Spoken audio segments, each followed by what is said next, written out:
Hi friends, चलिए आज हम मुरमुरा की चिक्की और मुरमुरा के लड्डू बनाएंगे। तो इसे कैसे बनाना है हम देखते हैं। ये खाने में बहुत ही टेस्टी लगते हैं और संक्रांत पे तो स्पेशली बनते ही हैं। तो यहाँ पे मैंने 80 ग्राम के जितने मुरमुरा ले लिए हैं।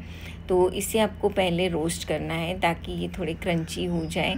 तो हल्के आंच के ऊपर रोस्ट करें, आंच को फास्ट नहीं रखना है, क्योंकि अगर आंच फास्ट रहेगी तो ये जल जाते हैं, फिर वो अच्छे नहीं लगते हैं। तो आप इसे तोड़ के देखेंगे तो ये अच्छे से टूट जाते हैं, एकदम क्रंची लगते हैं। तब इसे आप एक बोल में निकाल दें। इसको भुनने में टाइम नहीं लगता है बिल्कुल भी।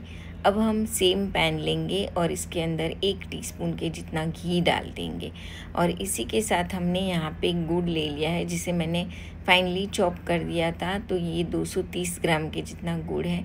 अगर आप मीठा ज़्यादा पसंद करते हैं तो आप 240 या फिर 250 ग्राम भी गुड़ ले सकते हैं। अब इसे हम मेल्ट करेंगे, तो हम यहाँ पे पानी वगैरह कुछ ऐड नहीं करेंगे। इसी तरीके से स्लो आंच के ऊपर आपको मेल्ट करना है और इसे चलाते रहना है। तो इसकी ये जो पाक बनने में थोड़ा टाइम लगता है, तो मैंने स्लो आंच ही रखी है। फास्ट आंच करेंगे तो जो गुड़ है वो जल जाएगा। तो इस तरीके से मेल्ट करें। फिर एक बोल में पानी ले लेंगे हम और इसे बार बार टेस्ट करेंगे। तो 2 से 3 बार आपको टेस्ट करना है। जब इस तरीके से उबाल आ जाए इसमें गुड़ में, तब आप इसमें डालें ये गुड़ का मिश्रण जो है वो घी और गुड़ का, और फिर इसे इस तरीके से टेस्ट करें। तो ये अभी नरम है, अभी हुआ नहीं है। तो हम फिर से इसे चलाएंगे। इसे बनने में थोड़ा टाइम लगता है, तो चलाते रहें इसे स्लो आंच के ऊपर। बीच बीच में 2 या 3 बार टेस्ट करें।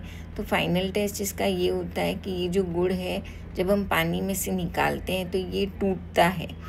तो अगर 2 टुकड़े में टूटता है तो समझ जाइए कि पाक रेडी हो गया है। अब यहाँ 1 पिंच के जितना बेकिंग पाउडर डाल देंगे हम और इसे फिर से चलाएंगे। तो अगर आपका ये टूटे नहीं गुड़, तो आपको चलाते रहना है, इस बात का ध्यान रखना है। और अगर आप पहले ही मुरमुरा डाल देंगे तो चिक्की अच्छी नहीं बनेगी, क्रंची नहीं बनेगी। तो ये देखिए, ये अभी टूट रहा है। तो अब हम इसके अंदर मुरमुरा डाल देंगे और मुरमुरा डालने के बाद इसे आपको तुरंत मिक्स करना है। स्लो आंच के ऊपर ही सारे काम कीजिएगा। और अब यहाँ पे आपको फुर्ती बतानी है। तो ये मिक्स करने के बाद आपको इसे या तो लड्डू में बांधना है तो लड्डू में, या फिर चिक्की बांधनी है तो प्लेट को ग्रीस कर रख देना है और उस प्लेट में इसे ट्रांसफ़र कर देना है। तो मैंने यहाँ पे थोड़ा थोड़ा दोनों बांधा था। जबकि ये गुड़ और मुरमुरा बहुत गर्म होता है, तो बहुत ध्यान से ये काम करना है आपको, नहीं तो हाथ थोड़े जल भी जाते हैं। तो एक बोल में हम यहाँ पे पानी ले लेंगे मुरमुरा को रोल करने के लिए।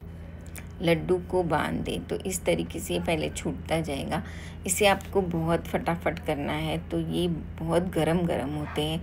इसके लिए मैंने फिर चिक्की बना दी इसकी। तो थोड़े से लड्डू बनाए और फिर मैंने एक प्लेट में घी लगा कर रखा था और फिर इसकी मैंने चिक्की बना दी। तो इसे आपको जो चिक्की बनाएंगे तो प्रेस करना है उसमें ये मुरमुरा और गुड़ का मिश्रण डाल के। तो ये देखिए बहुत गरम है। तो अगर आप किसी की हेल्प लेना चाहें तो ये काम फटाफट हो सकता है। तो आप लड्डू भी बांध सकते हैं। तो इस तरीके के लड्डू बांध लें आप। और अगर चिक्की बनानी है तो प्लेट में ले लें। तो प्लेट में लेने के बाद उसे आपको प्रेस करना और फटाफट कट लगाना है। तो यहाँ पे मैंने प्लेट ऑलरेडी ग्रीस करके रखी थी और इस मिश्रण को मैं स्पैटुला से प्रेस कर दूँगी अच्छे से। और फिर पिज़्ज़ा कटर या नाइफ़ से इसके हम कट लगा देंगे। तो यहाँ पे ये मैंने पिज़्ज़ा कटर ले लिया है और इसके कट लगाना ज़रूरी है। ये ठंडे होने के बाद नहीं कटेगी, तो आपको अगर ठंडा हो गया तो फिर हाथों से तोड़ना पड़ेगा उसे। तो कट लगा दें और फिर आप ठंडा होने के बाद इसे ईज़िली तोड़ सकते हैं। तो फ्रेंड्स, आपको ये वीडियो कैसा लगा? अच्छा लगा हो तो लाइक, शेयर और सब्सक्राइब करें। सब्सक्राइब बटन के पास बेल आइकन का बटन है, उसे क्लिक करें ताकि मेरे न्यू वीडियोस की नोटिफिकेशंस आपको तुरंत ही मिले। तो अब ये कट लगा दिए और ये जो प्लेट है ठंडी हो गई। तो ठंडा होने के बाद ये ईज़िली निकल जाता है इस तरीके से। ये देखिए, तो ये हमारी चिक्की बन गई है और ये यहाँ पे मैं आपको निकाल के बता रही हूँ।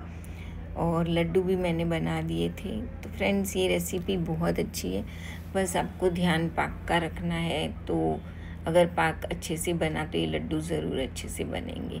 तो मिलती हूँ ऐसी हेल्दी न्यू रेसिपीज़ के साथ। Thank you.